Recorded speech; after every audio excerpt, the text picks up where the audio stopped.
ఎన్టీఆర్ జిల్లా తిరువూరు సిపి ఆదేశాల మేరకు సెక్టార్ 1 ఎస్ఐ సత్యనారాయణ పర్యవేక్షణలో ద్విచక్ర వాహనాలపై పోలీసు వారు విధించిన పాత చలానాలపై వాహనదారులకు అవగాహన కల్పించారు. పాత చలానాలు త్వరగా కట్టి పోలీసు వారికి సహకరించాలని, అలా కాకుంటే చలానాలు చెల్లించకుండా తిరుగు వాహనాలను గుర్తించి వాటిపై కేసు నమోదు చేసి స్టేషన్కు తరలించి వాహనం సీజ్ చేయడంతో పాటు వాహనదారుడి లైసెన్స్ రవాణా శాఖ వారిచే రద్దు చేయడం జరుగుతుందని ఎస్ఐ సత్యనారాయణ వాహనదారులను హెచ్చరించారు. తిరువూరు పోలీసు వారి విజ్ఞప్తి, మీ వాహనాలపై ఉన్న పోలీసు చలానాలను చెక్ చేసుకొని మీ ఫోన్లో ఉన్న పరివాహన యాప్ ద్వారా కానీ ఫోన్ పే యాప్ ద్వారా కానీ మీ సేవా కేంద్రాల ద్వారా చెల్లించాలని మనవి.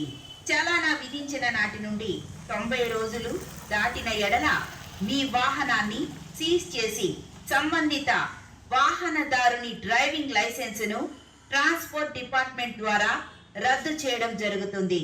మీ వాహనాల అపరాధ రుసుము చెల్లింపు విషయమై ఎటువంటి అనుమానం ఉన్నా పోలీసు వారిని సంప్రదించి సిబ్బంది సలహాలపై చెల్లించ